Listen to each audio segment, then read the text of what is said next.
Bom dia, igreja. Esse momento especial é o momento da palavra de Deus. Quero agradecer a presença de todos vocês que estão aqui. Estamos num período especial de descanso, de repouso e muitas atividades. Aqueles que dedicaram o seu tempo ao estudo, ao ensino, embora muitos professores estarão dando classes intensivas em áreas de pós-graduação, outros estarão dedicando um tempo mais para a família. Enfim, que esse mês, terminando agora junho, começando julho, nós possamos ter grandes bênçãos do Senhor.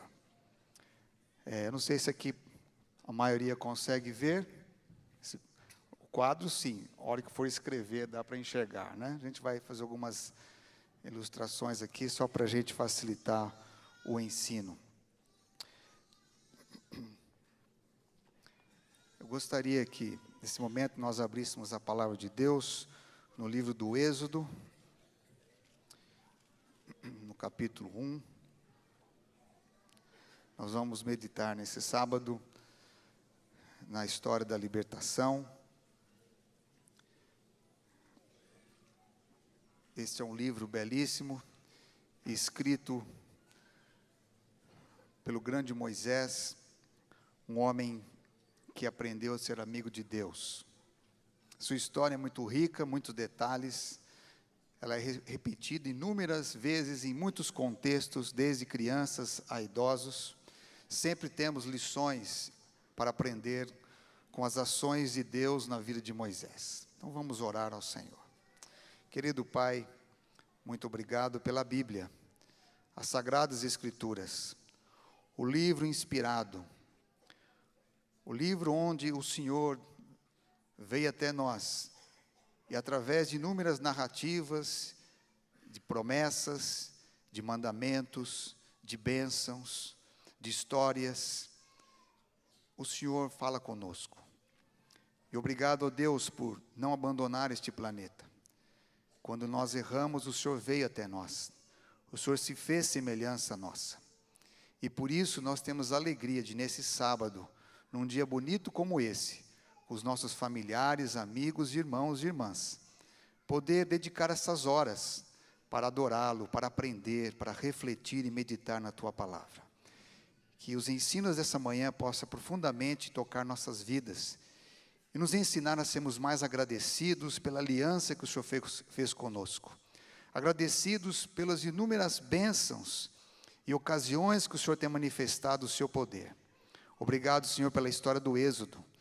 Possamos aprender grandes lições aqui para nós hoje. Em nome de Jesus. Amém.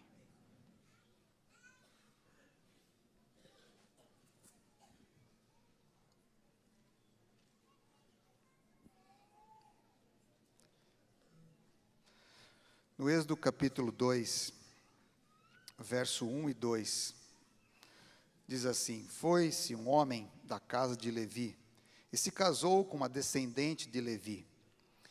A mulher concebeu e deu à luz um filho, e vendo que era formoso, escondeu por 3 meses.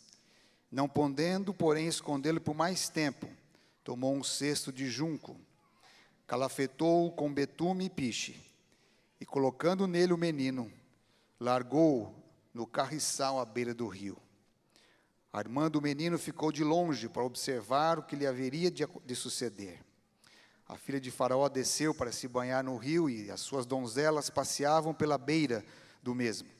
Vendo ela o cesto no carriçal, enviou a sua criada e o tomou.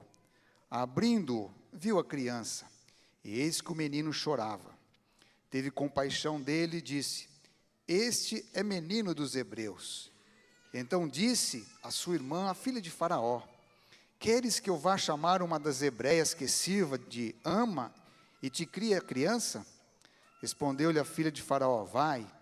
Saiu, pois, a moça e chamou a mãe do menino. Então lhe disse a filha de Faraó: Leve este menino e cria-mo, pagar-te-ei o teu salário. E a mulher tomou o menino e o criou.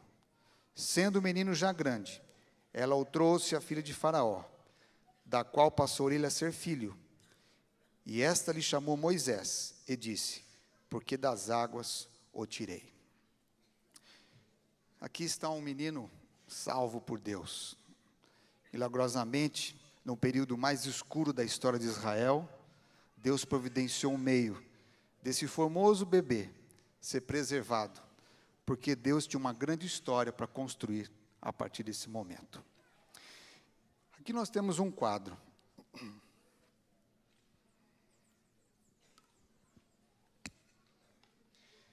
Eu gostaria de, nesse momento, nesse quadro aqui,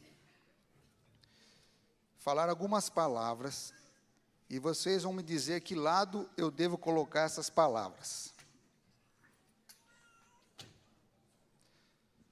Então, nós vamos dividir o quadro no meio, mais ou menos.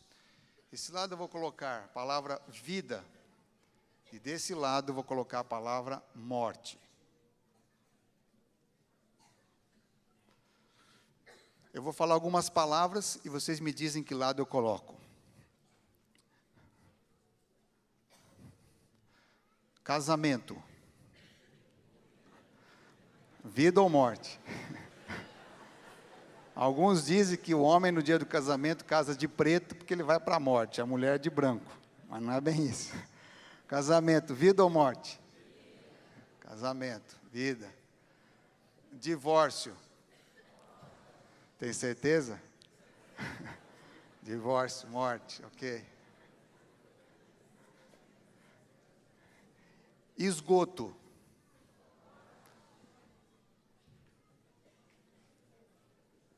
Tráfico de drogas.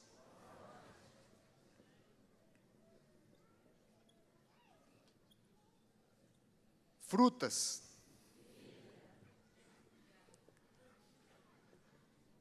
Beijo. É, bem. Beijando a esposa ou esposo, tá certo, né? Vamos colocar como vida. Comida vegetariana. Hã? Se for de soja, é um perigo, né? Nem sempre. Vou colocar aqui, comida saudável, tá? Melhor.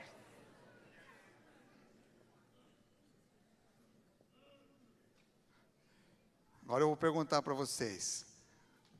Fritura. Vamos colocar aqui, vocês falaram, né?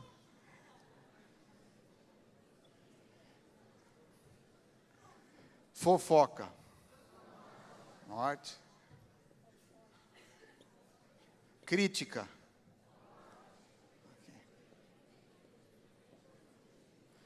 Guerra. Agora, me dê algumas palavras de vida que vocês acham. Pode falar bem alto, quem puder participar. Água. Ok? Alegria. Amizade. Como? Exercício físico. É a morte da gordura e a vida para o músculo, né? Ok? Jesus, muito bem, vida. O que mais? Filhos. Filhos é vida ou morte? Vida.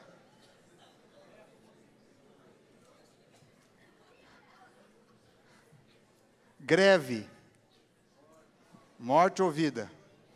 Presta bem atenção. Corrupção, o que é?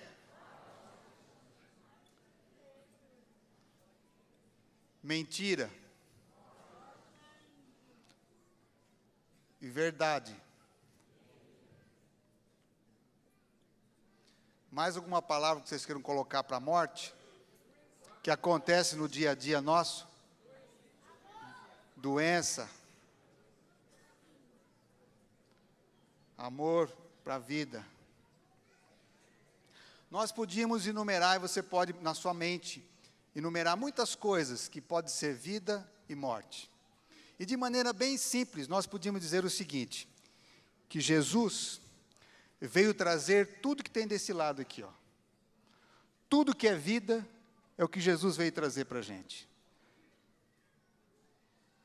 Morte é o que Jesus nos ensina a trabalhar para que isso seja extinto. Entende? É bem simples o Evangelho. Jesus veio trazer vida. A morte, Ele nos envia com sua graça e seu poder para tudo que isso aqui, Ele gostaria que isso aqui não existisse mais. Por isso que Ele fala lá em 1 Coríntios, Paulo fala que a morte um dia vai ser tragada. E a morte significa, todas essas coisas aqui, de alguma forma, ela contribui para a morte. E é por essa razão que Deus nos trouxe para a sua maravilhosa luz, para que a gente venha trabalhar uns pelos outros, cada um pela sua família, pelos seus amigos, pelas pessoas, para que um dia a morte não venha mais existir. Eu pergunto, nessa semana, quanto eu servi a Deus, eu trabalhei para que a morte pudesse diminuir?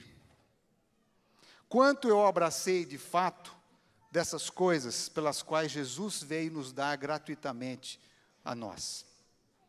O Evangelho é bem simples. Às vezes nós complicamos de maneira desnecessária, quando se nós nos concentrarmos naquilo que Jesus nos deu e levarmos para aqueles que estão hoje numa vida de morte, nós podemos trazer de volta algumas pessoas para Deus. Eu gostaria de pensar com vocês nesse caso aqui de Moisés. Um ato de Deus, de preservar aquele menino. Deus estava mostrando que Ele estaria trabalhando em favor da salvação de milhões de pessoas. E um dia esse menino cresceu, e aos 40 anos ele quis se tornar o libertador do seu povo. E quando às vezes a gente cresce, se desenvolve, se prepara, mas não vai ainda da maneira como Deus disse, nós podemos atrapalhar os planos do Senhor. E aqui é uma palavra muito importante para todos nós que somos líderes. Nós somos chamados por Deus para guiar um povo para a terra prometida. Mas se nós fizermos isso na nossa força, na nossa sabedoria humana, nós poderemos atrapalhar e atrasar 40 anos, vou colocar entre aspas aqui. Moisés, por tomar uma iniciativa antes da vontade de Deus, e não da maneira que Deus orientou, ele atrasou o processo de libertação de milhões de pessoas por 40 anos. É muito importante a gente pensar nisso. O processo que nós temos de liderança está ajudando a gente a se aproximar mais da volta de Cristo, como o pastor Emilson orou aqui, ou estamos atrasando essa volta de Cristo? Moisés pensou que na sua força ele poderia ser esse libertador, sem saber de fato qual era o plano original de Deus para isso. Mas Deus não desistiu de Moisés e não desistiu do seu povo. E Deus deu 40 anos para ver se Faraó e os seus líderes também tivessem compaixão. E você conhece a história que, pelo contrário, a vida se tornou tão difícil, que um dia Deus visita Moisés aos 80 anos e diz para ele: Moisés, eu estou ouvindo o clamor do meu povo, é muito grande, é muito forte, o sofrimento deles é muito grande. Está na hora agora de você voltar e libertar esse povo. E a distância do capítulo 3 para o capítulo 4 são mais ou menos 40 anos. Nesses 40 anos, a vida de Moisés simplificou-se ao máximo. Ele se tornou um pastor de rebanho de ovelhas, ou de outros animais do deserto, e casou-se, e teve filhos. Uma vida simples. Mas ali na simplicidade, Deus educou o coração desse homem para ele se tornar o grande pastor do povo de Israel. E Deus o visitou aos 80 anos, para a maior missão da sua vida, se tornar o porta-voz de Deus para libertar o povo de Israel. Então, a idade também não é problema quando nós nos colocamos nas mãos de Deus. Grandes coisas Deus pode fazer a todos nós. Cabe a gente ser sensível a esse Deus. Moisés volta, vocês conhecem a história. E ao ele voltar, encontra-se com Arão, os dois vão até Faraó, e você começa a observar a partir do capítulo 7, se você puder aí no livro de Êxodo, no capítulo 7, você vai perceber que Moisés se apresenta ao Faraó, possivelmente alguém que cresceu com ele, e deve ter sido uma grande surpresa para esse Faraó reencontrar Moisés, que pensou que já não existia mais. E você conhece os recados de Deus. Moisés se apresenta a Faraó com Arão, pedindo e convidando o povo para sair, para que Faraó deixe o povo sair. Se você ver aqui o capítulo 7, verso 14, disse o Senhor a Moisés: o coração de Faraó está duro, obstinado, recusa deixar ir o povo.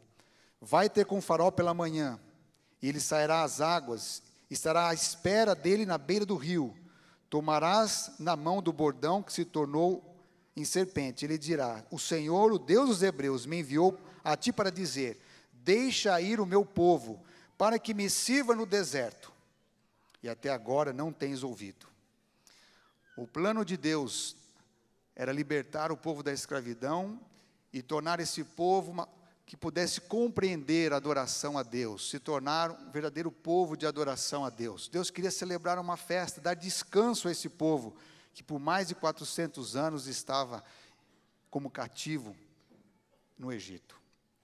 E você conhece a história que o Faraó prometia, e aí Deus deu sinais que nós chamamos de pragas, e Deus foi atingindo cada deus do Egito, cada situação que afetou a economia, afetou o povo, afetou a proteção do Egito, a segurança, a água, a comida, os animais e as pessoas, devido à obstinação do seu líder. Quando nós temos líderes num país que não dão ouvidos a Deus, não são sensíveis às necessidades das pessoas, são opressores, eles perdem e a sua nação perde. A história do Egito, ela é muito rica porque ela mostra para todos os governantes do mundo, se tiverem humildade, sensibilidade, se nós formos e buscarmos na palavra de Deus a orientação, nós podemos colocar nosso país uma posição de bênção e não uma posição de maldição. Mas infelizmente nem todos aprendem com isso. Muitas vezes a nossa casa tem dificuldade de aprender sobre isso. A história de Moisés, do Êxodo, é uma comparação, uma analogia da andança do povo de Deus nessa terra rumo à terra prometida. E muitas vezes nós não damos conta disso. Nós amamos demais, até mesmo o status da escravidão. E você vai perceber que, nesse período das pragas, chega o capítulo 10. No capítulo 10, Faraó está sentindo extremamente derrotado, depois das úlceras, depois das chuvas de pedra, das saraivadas, na 7ª praga. Aí Deus, no capítulo 10, diz o Senhor a Moisés: vai ter com Faraó novamente. O seu coração está endurecido, e também os dos seus oficiais, para que eu faça esses sinais no meio deles. Notar que às vezes a Bíblia usa a expressão: Deus endureceu o coração de Faraó. Na realidade, quando a pessoa se torna obstinada, ela endurece-se a Deus. Mas nós podemos pensar numa outra visão também. Faraó se sentia Deus. Ele estava lutando contra Deus. Mas ninguém pode lutar contra Deus. O seu coração se endurece. E Faraó está aqui, querendo provar a sua divindade diante do ser superior que é Deus. E cada vez que Deus age, ele se endurece mais.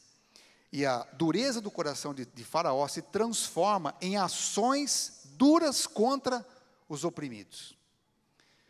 Isso às vezes acontece dentro da nossa casa. Às vezes, como maridos, nós nos tornamos corações obstinados, endurecidos, e tornamos a vida da nossa casa mais difícil. Como filhos, podemos estar fazendo isso. Temos que ter cuidado e sensibilidade. Paulo dizia para nós não entristecermos o Espírito Santo. Sermos um coração aberto a Deus, ouvimos as orientações de Deus. E continuando nessa história, então apareceram, pois, Moisés e Arão, verso 3, perante Faraó, e lhe disseram: assim diz o Senhor, o Deus dos hebreus: até quando recusarás humilhar-te perante mim? Deixa ir o meu povo para que me sirva. Então, Moisés faz esse pedido, e ele diz assim: do contrário, se você recusar deixar ir o meu povo, eis que amanhã trarei gafanhotos ao teu território. Eles sabiam que os gafanhotos destruíam por onde passavam. Era terrível para a agricultura do seu tempo, como é para hoje em alguns lugares. E diz aí Faraó que ele não estava convicto de deixar o povo.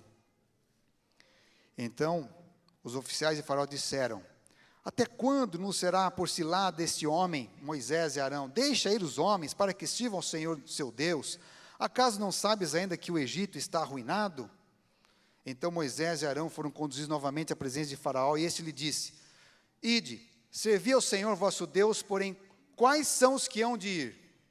E aqui é interessante essa pergunta. Quem é que vai ir servir a Deus no deserto? Então Moisés e Arão responderam, ou respondeu-lhes Moisés: havemos de ir com os nossos jovens, com os nossos velhos, com os filhos, com as filhas, com os nossos rebanhos, com os nossos gados. Havemos de ir porque temos de celebrar a festa ao Senhor. Eu acho maravilhoso essa expressão de Moisés. Ele diz assim: nós temos que ir com todos. Ninguém vai ficar para trás. Nenhuma das nossas posses, nem dos nossos filhos e filhas, nem nossos cônjuges. Todos vão ir conosco.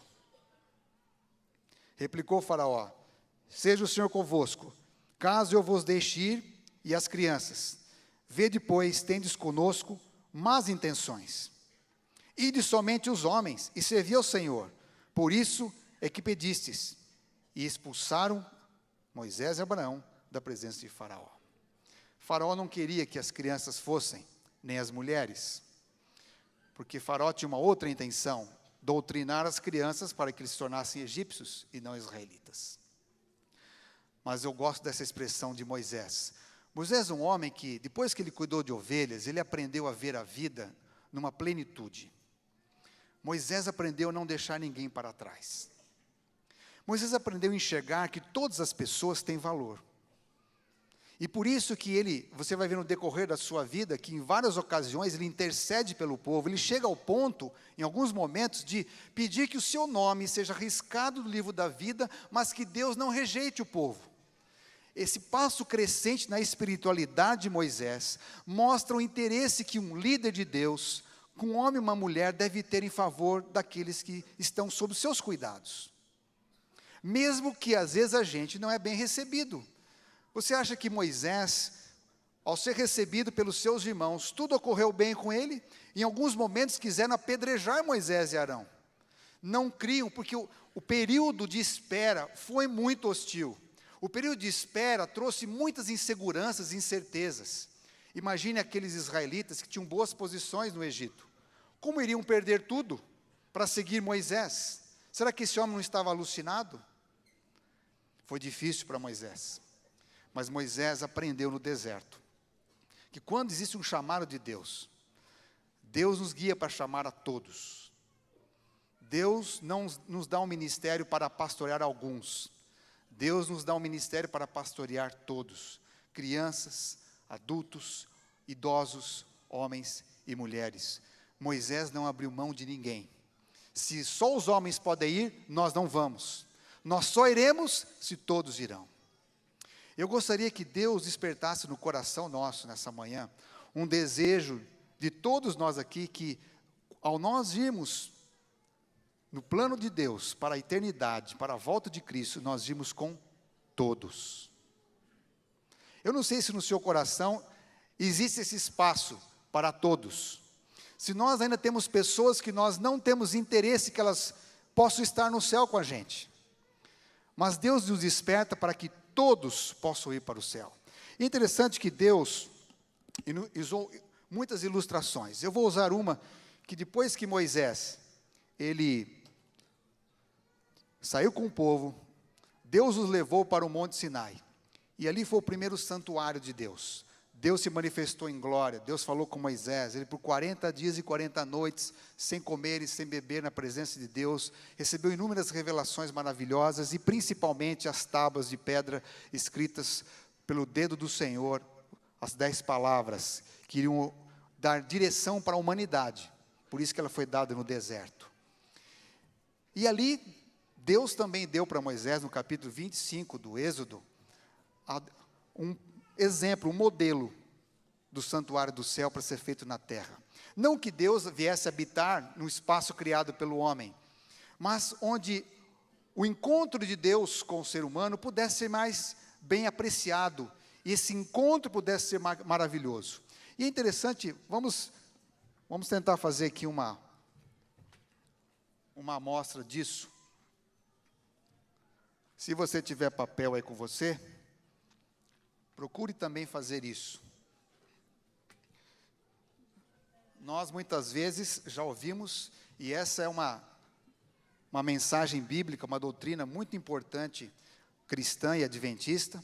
Então vamos imaginar que isso aqui, Deus falou assim para Moisés: eles vão fazer um pátio, e aí vai ter esse santuário.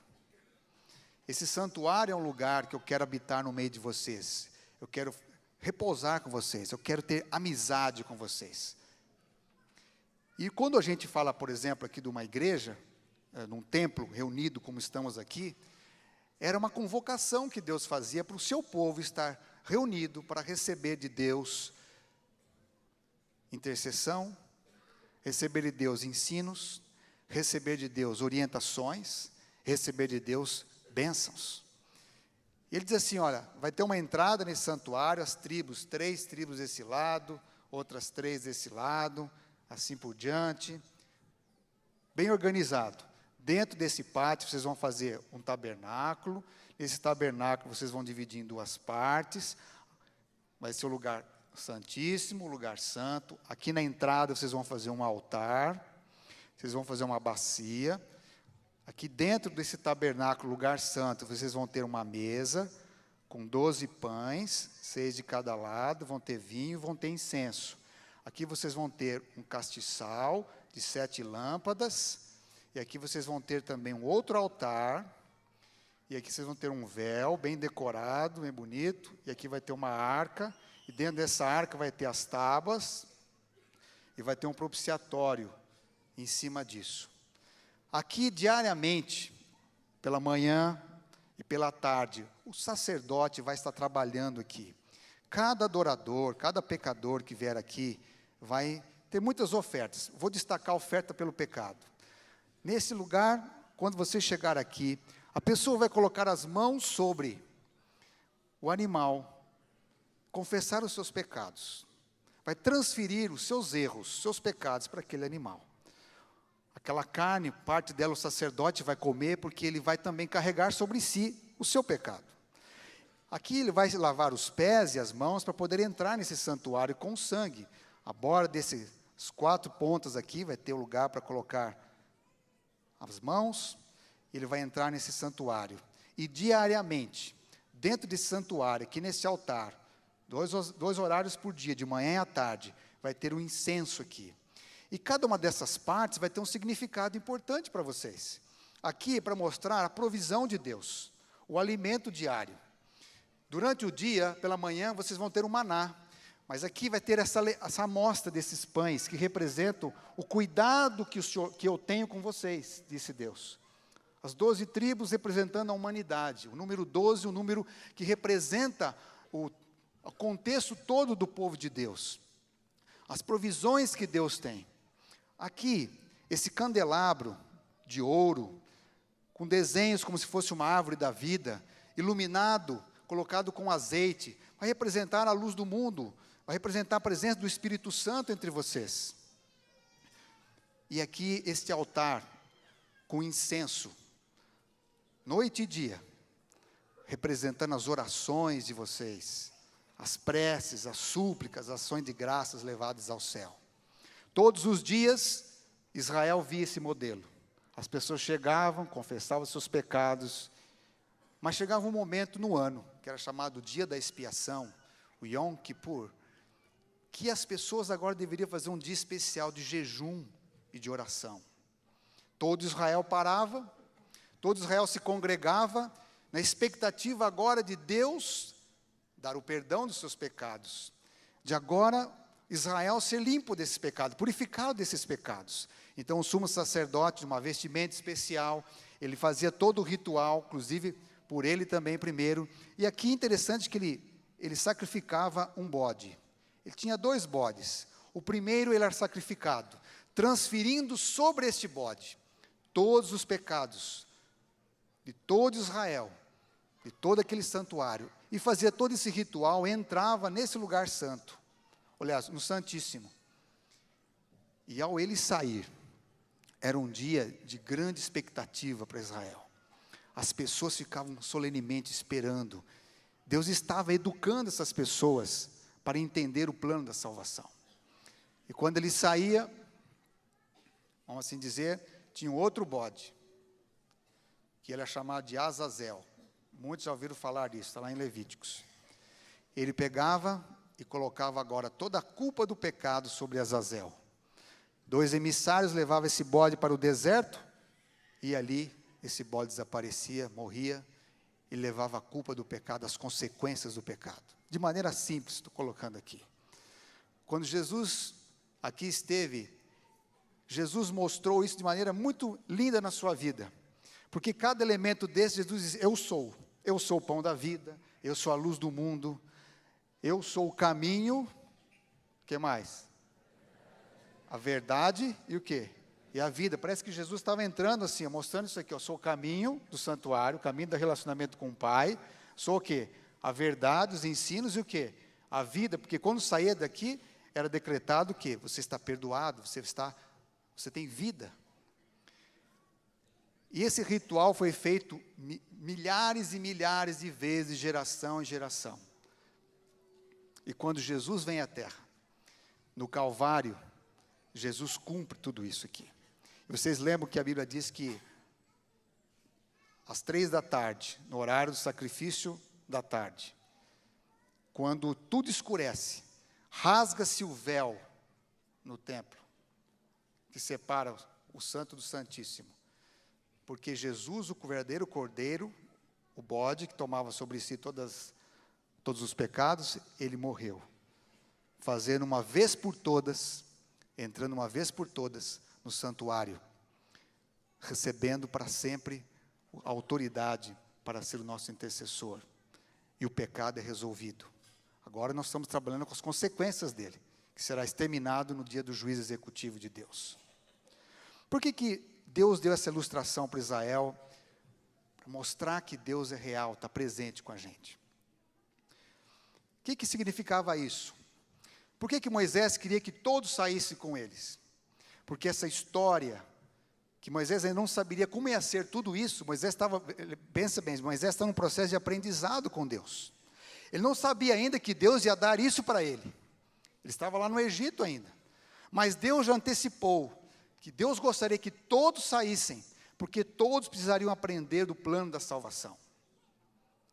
E é interessante que Moisés tinha uma sensibilidade muito por criança, porque ele foi uma criança, ele foi colocado num cestinho, ele foi protegido por Deus. E por isso Moisés recebe de Deus a orientação, todos precisam sair. E aqui é o cuidado que Deus deixou com Moisés. Essas histórias, essas instruções, devem ser ensinadas de pais e filhos, de manhã, de tarde, junto à mesa, antes de dormir, nas nossas conversas, para que de geração em geração, a gente possa aprender o plano da salvação. Por que é importante aprender isso?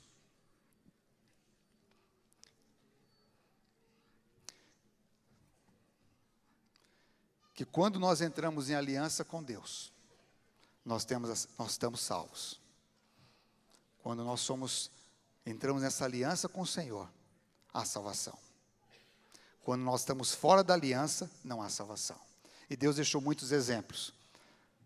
Por exemplo, na Páscoa, na casa que tiver umbral pintado com sangue, e comendo a Páscoa, ali o anjo não trará destruição.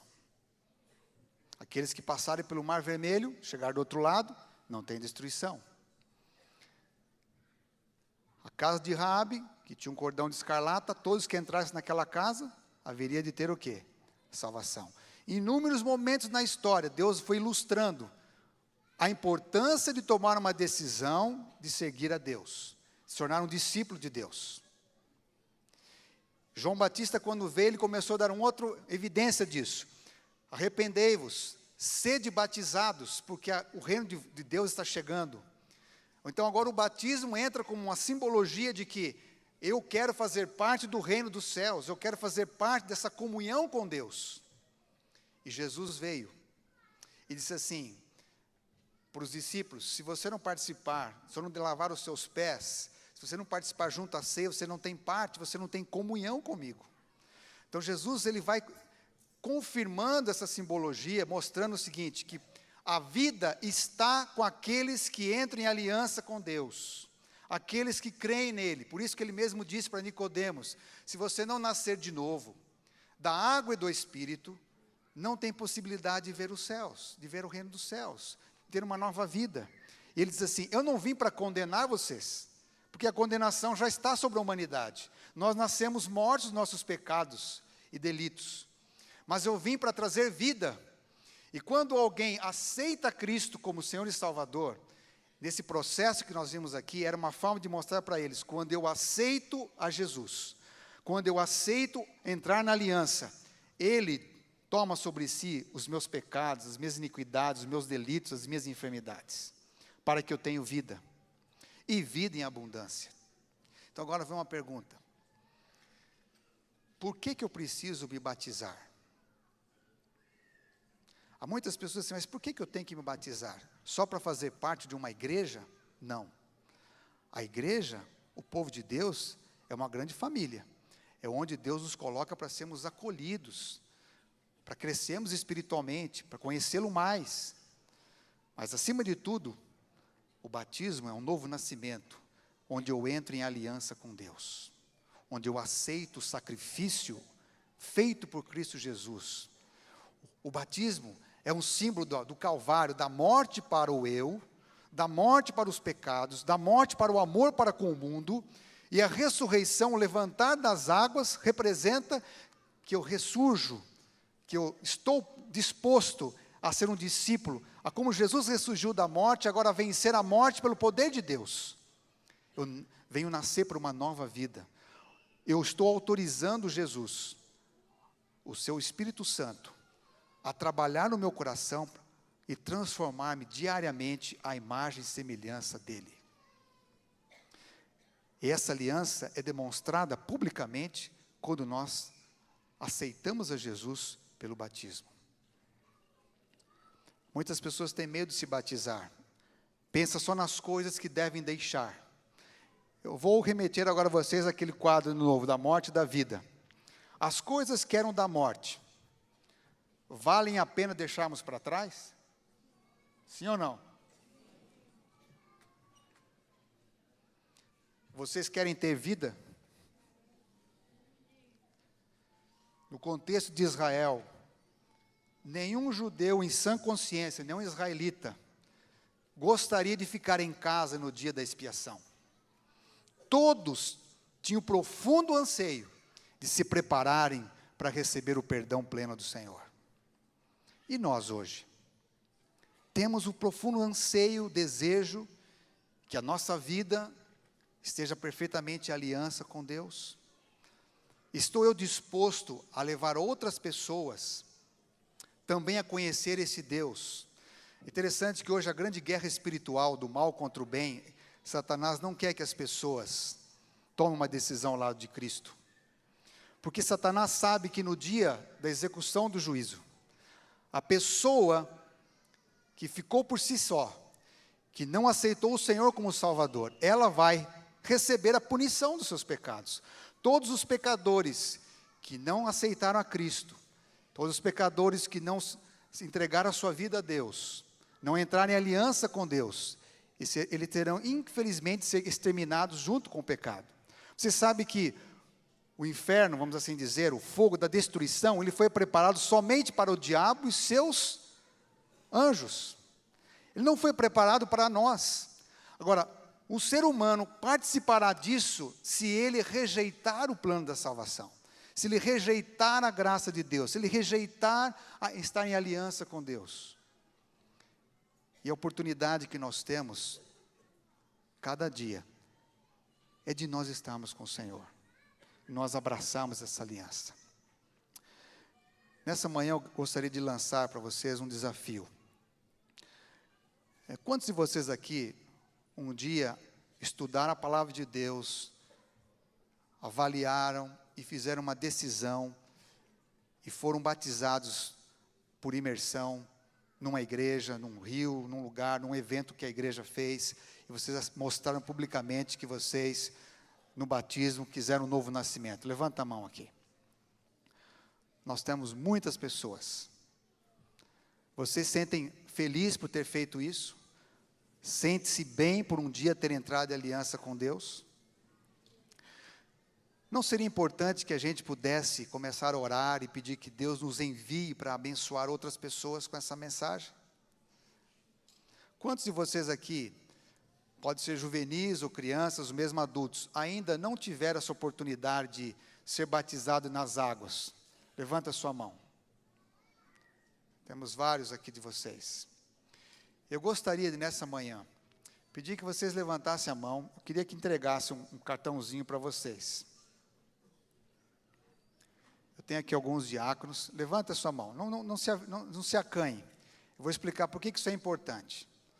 Levanta a sua mão. Receba, mesmo juvenil, adulto, criança, não tem problema. Levanta a sua mão para você receber esse papel. Quando Moisés recebeu a instrução de Deus para ir todos, eles tinham amigos egípcios que os amavam também. E Deus queria que todos fossem. Jesus disse assim: eu vim para buscar e salvar o que estava perdido. Nós temos ali também aqui no meio, Edson. E eu gostaria de, nessa manhã, se você não se importar, você desejar, que você escrevesse o seu nome aí nesse papel. O seu nome, sua informação vai ficar comigo. Porque eu quero orar especificamente por você. Eu quero que você possa ir com a sua família, estar preparado para a volta do Senhor. Eu sei que a importância que tem a entrega do ser humano, do seu coração a Deus. E não importa a sua idade. Deus ama você.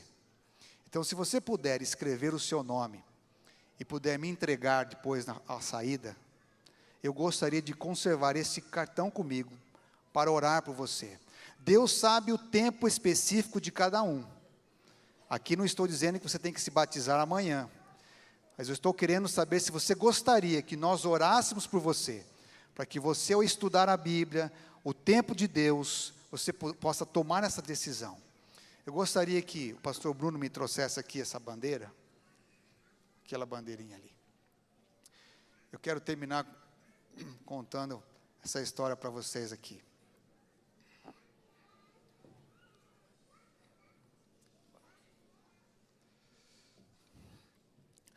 No ano de 1900, ali também está faltando gente que não recebeu o papel, ó. Ali tem pessoas que não receberam o papel daquele lado ali. Então veja só, em 1963, havia um pastor no Rio de Janeiro, com 35 anos de idade. Ele observou que na sua congregação tinha muitos juvenis, que queriam aprender de Deus. E ele resolveu fazer uma classe para estudar a Bíblia com esses juvenis. Era uma classe de 26 semanas de estudo da Bíblia, explicando o Evangelho um a um. E aquele batismo foi um dos primeiros batismos de juvenis entre 10 e 12 ou 13 anos de idade. No ano seguinte, esse batismo ficou muito famoso e se tornou, no ano de 1964, o primeiro batismo com o nome Batismo da Primavera.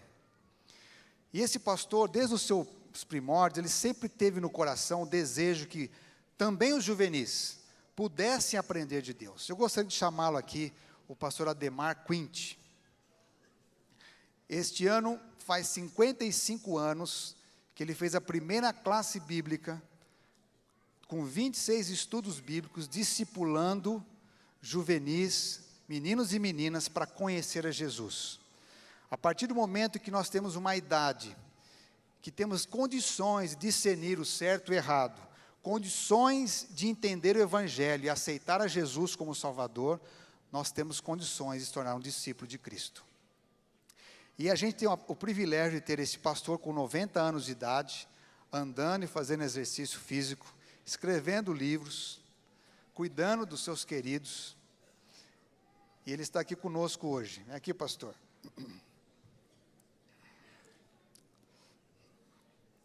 O batismo de juvenis, o primeiro deles aconteceu em abril de 1963. Mas em 1964, foi no mês de setembro. Só para eu ter uma ideia, quantos de vocês aqui participaram, ao estudar a Bíblia, foram batizados no batismo da primavera, como é chamado no contexto adventista? Fiquem em pé, por favor. Por gentileza. Fiquem em pé. Pastor Ademar, por alguma razão, assim como com Moisés, Deus fez uma grande história, também o Senhor é responsável um pouquinho por essa história de vida que está aqui em pé. Porque um dia Deus te colocou no coração o desejo de instruir juvenis para seguir a Jesus. E essa bandeira eu vou deixar com o senhor hoje. O batismo da primavera de 2018. É lançado hoje o desejo de nós vermos pessoas seguindo a Jesus. Vamos com todos. Vamos falar juntos? Vamos com todos. Eu desafio cada família a dedicar um tempo para contar a sua história. Chega aqui, pastor, olha aí. Contar a sua história, preparar os seus filhos, porque o desejo de Cristo é irmos com todos. Amém? Pode se assentar. Eu quero chamar aqui a Maria e o pastor Bruno. A Maria foi batizada no domingo passado, fazendo parte desse contexto. E eu gostaria que nesse momento fosse entregue a ela o nosso certificado de batismo e o kit missionário para ela. A Maria já fazia muitos anos que não frequentava mais a comunidade cristã, estava longe do Senhor, dos seus caminhos, mas Deus abençoa. Deus não deixou de cuidar de você, Maria. E essa semana você aceitou Jesus como Salvador. Quantos de vocês desejam que ela seja agora membro da Igreja UNASP e receba como membro da família de Deus? Levanta a sua mão. Então aqui aos sábados, onde está a maioria de nós, para você lembrar um pouquinho do amor que Jesus tem com você e da oportunidade que Ele te dá de você fazer grande parte dessa família espiritual. Amém?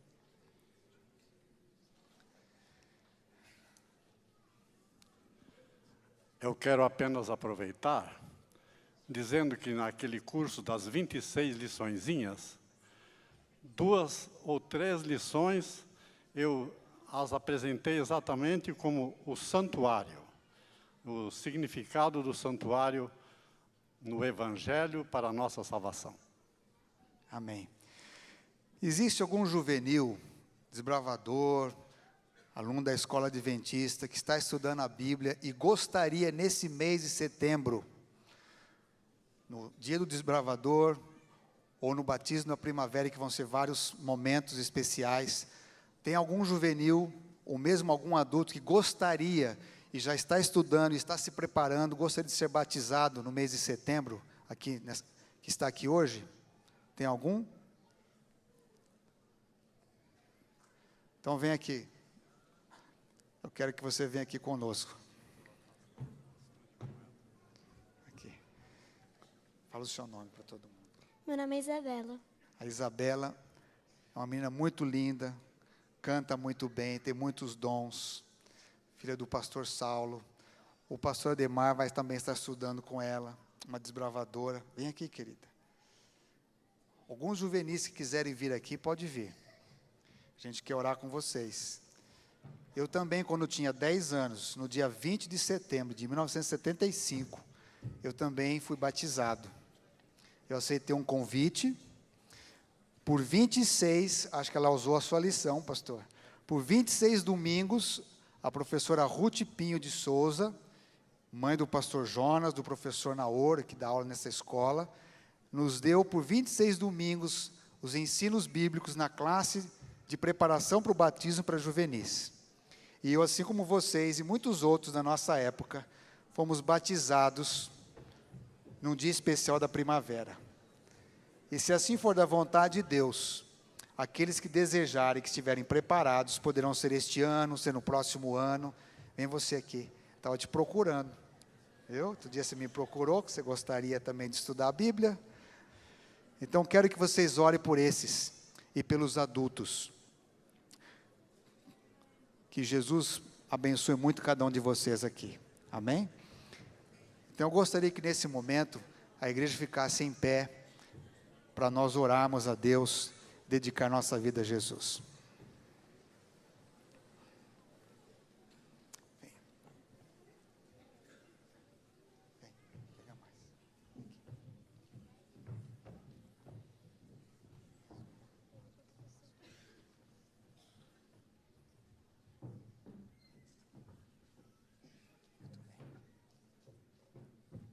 Pode vir aqui perto do pastor, chega aqui. Isso, tá bom? Querido Deus, muito obrigado, porque Jesus se fez semelhança nossa, porque o seu nome significa aquele que salva o seu povo dos seus pecados. Obrigado, Deus, porque um dia o Senhor visitou a minha família. O Senhor me ajudou a ir para uma classe, depois de 26 estudos, depois de uma convivência na igreja, depois de ouvir histórias na escola sabatina com os meus pais. O Senhor me ajudou a entender o valor de Jesus, o valor da vida eterna, o valor do batismo, de entrar em aliança contigo. Senhor, eu coloco em tuas mãos todos aqueles que se levantaram, que um dia foram batizados na primavera também. Mas eu te peço em especial, Deus, por todos esses juvenis que vieram aqui à frente, pelos adultos que estão na nossa congregação, que estão escrevendo os seus nomes. Eu gostaria muito de orar por eles, para que eles possam ter a sensibilidade de ouvir a tua voz e saber o tempo oportuno da salvação em suas vidas, Senhor. Obrigado por cuidar de nós. Que teu Espírito Santo seja sempre ouvido em nossos corações. Proteja e guarda cada um de nós. Que a tua bênção traga união, sabedoria e santidade sobre todos. Em nome de Jesus.